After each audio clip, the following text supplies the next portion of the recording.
Muy buenas noches, estimados compañeros. A continuación les presento al licenciado Luis Javier Albino Soto. Él es psicólogo del área de la clínica con 37 años de servicio. Asimismo, es docente del Colegio Especial Los Viñedos de nivel primaria, institución del Estado perteneciente a la UGEL 4, que atiende a estudiantes con multidiscapacidad severa.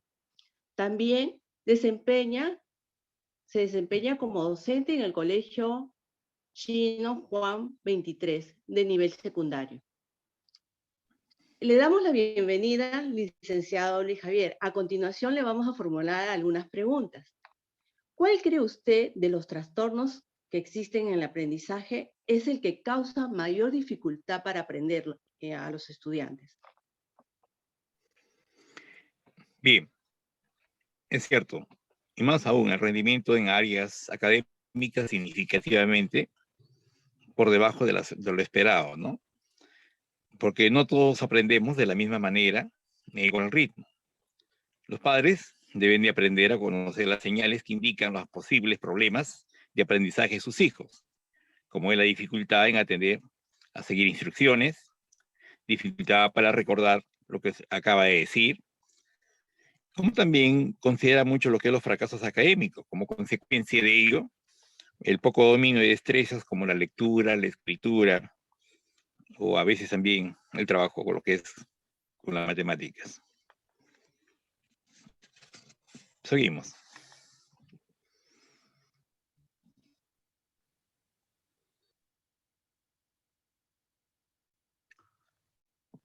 Sí, puede continuar. La segunda pregunta. ¿Nos podría enumerar cuáles son los trastornos de aprendizaje más comunes que se dan? El manual de diagnóstico de los trastornos mentales clasifica, por ejemplo, a los trastornos de la lectura como la dislexia, que es un 80% que se da generalmente en los estudiantes, lo que es en el rendimiento en la lectura. Luego tenemos el otro trastorno, que es el cálculo, más conocido como la discalculia, que tiene que ver con el conteo, la seriación, ejercicio de multiplicación, pero más aún el desarrollo de habilidades visoperceptivas y visoespaciales, ¿no? Esto generalmente puede comprender y alterar también la comprensión de operadores matemáticos, la lectura de símbolos, así como la clásica, las restas, ¿no? que hacen conllevadas, ¿no? Después del otro trastorno tenemos el trastorno de la expresión escrita, que es la falta de habilidad para escribir por debajo de lo esperado, ¿no? Y esto también se puede dar por falta de un déficit sensorial. Ahora, el otro trastorno de lenguaje de aprendizaje es el no especificado, ¿no? Que presenta dificultades para letrear, dificultades para la redacción y dificultades en el cálculo. La siguiente pregunta, ¿cuál es? ¿Cómo se tratan los problemas de aprendizaje para que los estudiantes puedan superar estas limitaciones?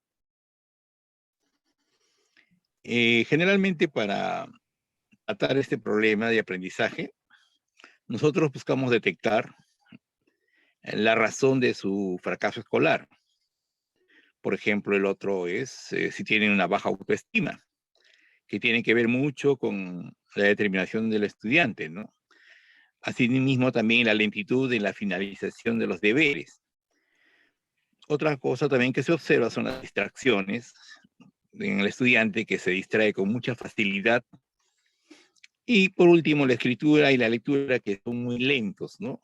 Tanto en la escritura poco ilegible, como el caso que les decía de Alba Edison, ¿no? Que era muy ilegible su escritura y su sintaxis. Siguiente pregunta. ¿Cree usted que las terapias psicosociales y conductuales ayudan a potenciar sus fortalezas y compensar sus debilidades? Mire, las terapias psicosociales, estas terapias enseñan generalmente a los niños a maximizar sus fortalezas y compensar sus debilidades. Por eso que nosotros siempre trabajamos en ese sentido, ¿no? En potenciar toda esta situación de la autoestima y poder que ellos mismos ayuden a superar sus gran problemas que tienen a veces cuando tienen el problema de la dislexia. Siguiente pregunta. ¿Cree usted que los grupos de apoyo o tutoría ayudarían mucho a los estudiantes a superar su problema de aprendizaje? Mira, los grupos de apoyo que hablas tú, reúne a personas que están generalmente pasando por circunstancias muy similares, que comparten experiencias y sentimientos en ambientes de apoyo sin prejuicios, ¿no? Ahora, estos miembros, por ejemplo, aprenden que no están solos, lo cual es reconfortante, y reciben consejos prácticos, referencias que le dan los especialistas y servicios locales y otras informaciones valiosas, ¿no? Siguiente pregunta. Claro. Hoy escuchamos mucho hablar sobre las terapias cognitivas conductuales. ¿En qué tipo de trastorno de aprendizaje se aplicaría? Mira, esta es una técnica que utilizan los niños para tratar de cambiar su comportamiento. Por ejemplo, el estudiante mentalmente pues se organiza paso a paso sus tareas, ¿no? Cuando están resolviendo un problema. Entonces, de esa manera, mediante la terapia cognitiva, conductual, ayudamos a ellos a superar estos problemas, estos impases. Seguimos. ¿En qué casos es necesario el asesoramiento familiar para atender su problema de trastorno de aprendizaje? El asesoramiento familiar puede ser un foro muy útil, ¿no? Para ventilar muchas veces los conflictos intrafamiliares. Él examina los distintos asuntos a través de los ojos de un tercer imparcial, que al descubrir nuevas soluciones para romper los ciclos que no son sanos, ¿no? Entonces, el asesoramiento familiar es importante en esta situación, ¿no? Para resolver esos conflictos a veces que no se pueden percibir y ayudar en este caso al estudiante. Siguiente. ¿Qué problemas de aprendizaje más común ha tenido en su localidad? El tema más común que hemos visto es el caso de la dislexia, ¿no? Es lo que siempre hemos estado percibiendo. Casi un 80% de estudiantes que tenemos sufren este gran problema que es la dislexia. Así es. Seguimos. ¿Cree usted que es necesario contar con un equipo multidisciplinario en el colegio para atender este problema de trastorno de aprendizaje? Creo que sí es importante el equipo multidisciplinario, donde están especialistas como es un pedagogo, un psicólogo, si hay un trabajador social, mejor todavía. Entonces, cuando se cuenta con profesionales que tienen que ver mucho, inclusive los terapistas, ¿no? Para poder ayudar a solucionar estos problemas, entonces en equipo se puede evaluar de diferentes enfoques profesionales la orientación a los estudiantes, en este caso de problemas que tienen de trastorno de aprendizaje. Seguimos. Continuamos con la segunda parte de la entrevista. ¿Usted nos podría compartir en su experiencia un caso muy especial que ha atendido? Bien, ya que estamos hablando de casos especiales, ya les dije un enfoque que es la dislexia, ¿no? Por ejemplo, la dislexia, que es la dificultad para comprender el lenguaje escrito en ausencia de un déficit intelectual grave o de problema grave de la visión. Eso es lo que vemos. Ahora, me hace una segunda pregunta ahí al respecto. ¿Cómo, por ejemplo, llegó este caso a la consulta? Por ejemplo, aquí generalmente cuando llega a la consulta viene indicando de que tiene el estudiante una dificultad para comprender y realizar el lenguaje escrito. Entonces nosotros lo primero que hacemos fue hacer una pequeña evaluación. Y en esta evaluación nosotros pues aplicamos algunas pruebas en la cual nos da una respuesta al estímulo que presentamos, como por ejemplo observamos en estos chicos con dislexia una desorientación en su lateralidad, tanto derecha e izquierda. También nos da otra referencia, otro sobre la dificultad que tiene en su coordinación visomanual, aplicamos algunas pruebas de inteligencia como la escala Wechsler, que es el WIS-R, en la cual podemos observar que los chicos con dislexia pues tienen un bajo rendimiento en las subpruebas de vocabulario, ordenación de cubos, ¿no? Pero también observamos algo importante durante la evaluación clínica, ¿no? Que se observa, por ejemplo, en los ojos del examinado. Durante la lectura demuestra que la dirección de los análisis está muy alterado, ¿no? Entonces, con movimientos rápidos hacia adelante, hacia atrás, lo que indica una inseguridad del caso que estamos evaluando. Después vemos también en otra evaluación que se hace los errores en la copia de textos, en la sustitución de monosílabos. Después vemos también otra evaluación, la prueba de atención de Tussle, donde muestra bajos resultados en las pruebas en su totalidad. Es decir, observamos ciertas confusiones homográficas, ¿no? Por ejemplo, la P por la Q, la D con la B. Otra confusión homofónica, por ejemplo, la B grande con la D, la P con la T y la K, y confusiones homorgánicas como la P y la B, ¿no? Y la L con la R y la D, que generalmente son situaciones que siempre se están dando. Ahora, otra evaluación que hacemos es, nosotros sabemos que corrientemente la memoria de palabras es buena para la memoria de cifras, ¿no? Sobre todo de sentidos inversos, que acostumbran a tener en este caso los disléxicos bajos niveles. Ahora, si nos remitimos a pruebas mucho más específicas, como por ejemplo a la prueba del electroencefalograma, entonces vamos a ver que se indican a veces un fuerte porcentaje de alteraciones en el área de interconexión y segundas alteraciones a veces en temporales izquierdos, ¿no? Es decir, nosotros tenemos niños disléxicos que tienen una gran dificultad para discriminar una figura, separándola del fondo sobre el que está dibujado.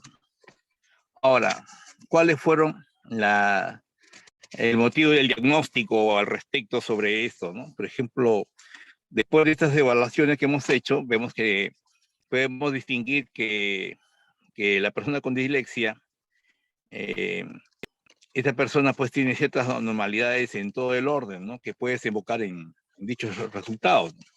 Por ejemplo, también hemos visto que el disléxico tiene defectos de visión, audición y periférica que puede llevar a conceptos gráficos y fonéticos comprensivos.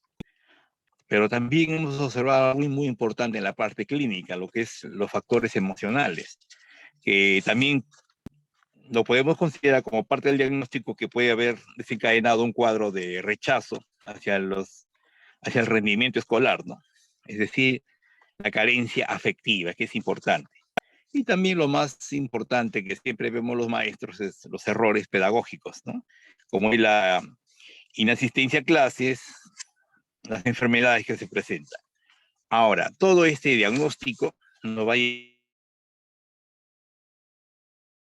Entonces, entre los pronósticos o la evolución de la dislexia,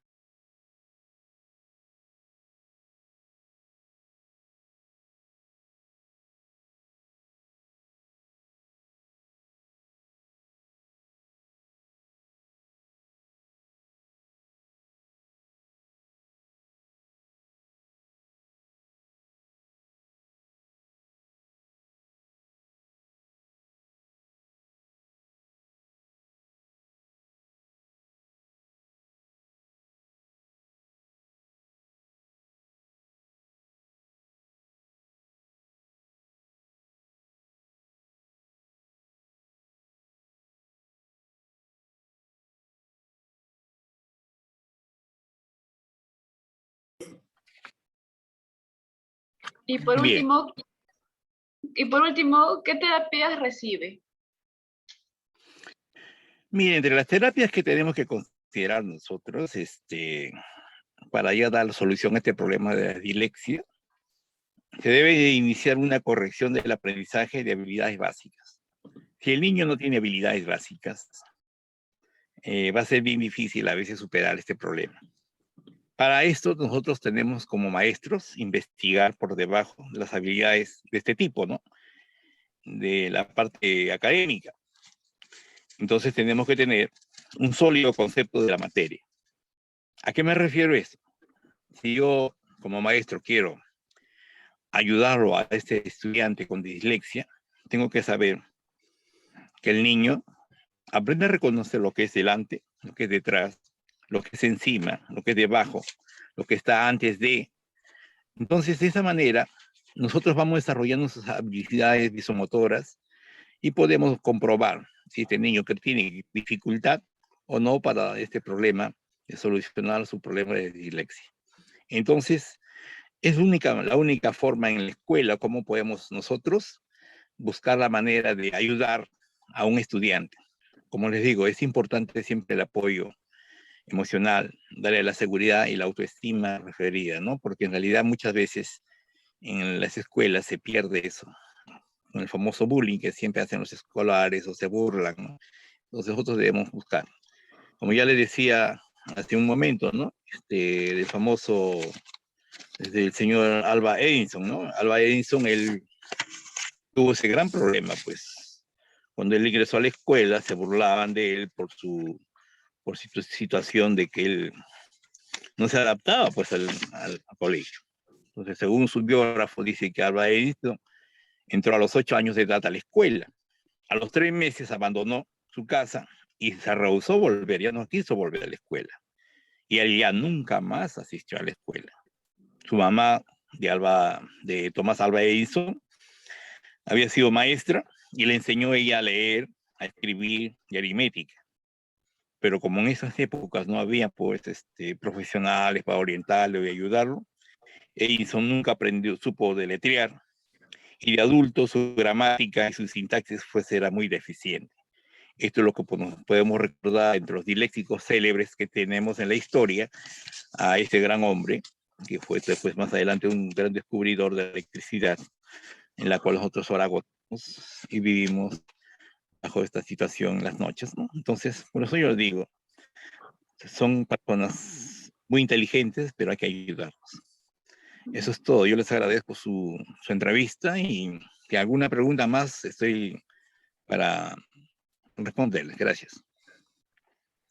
No, por finalizar eso fue todo. Más bien, muchísimas gracias, licenciado. Gracias por la entrevista. Fue un placer conocerlo y que nos comparta un poco de sus experiencias. Estamos para atenderles. Muchísimas gracias. Buenas noches.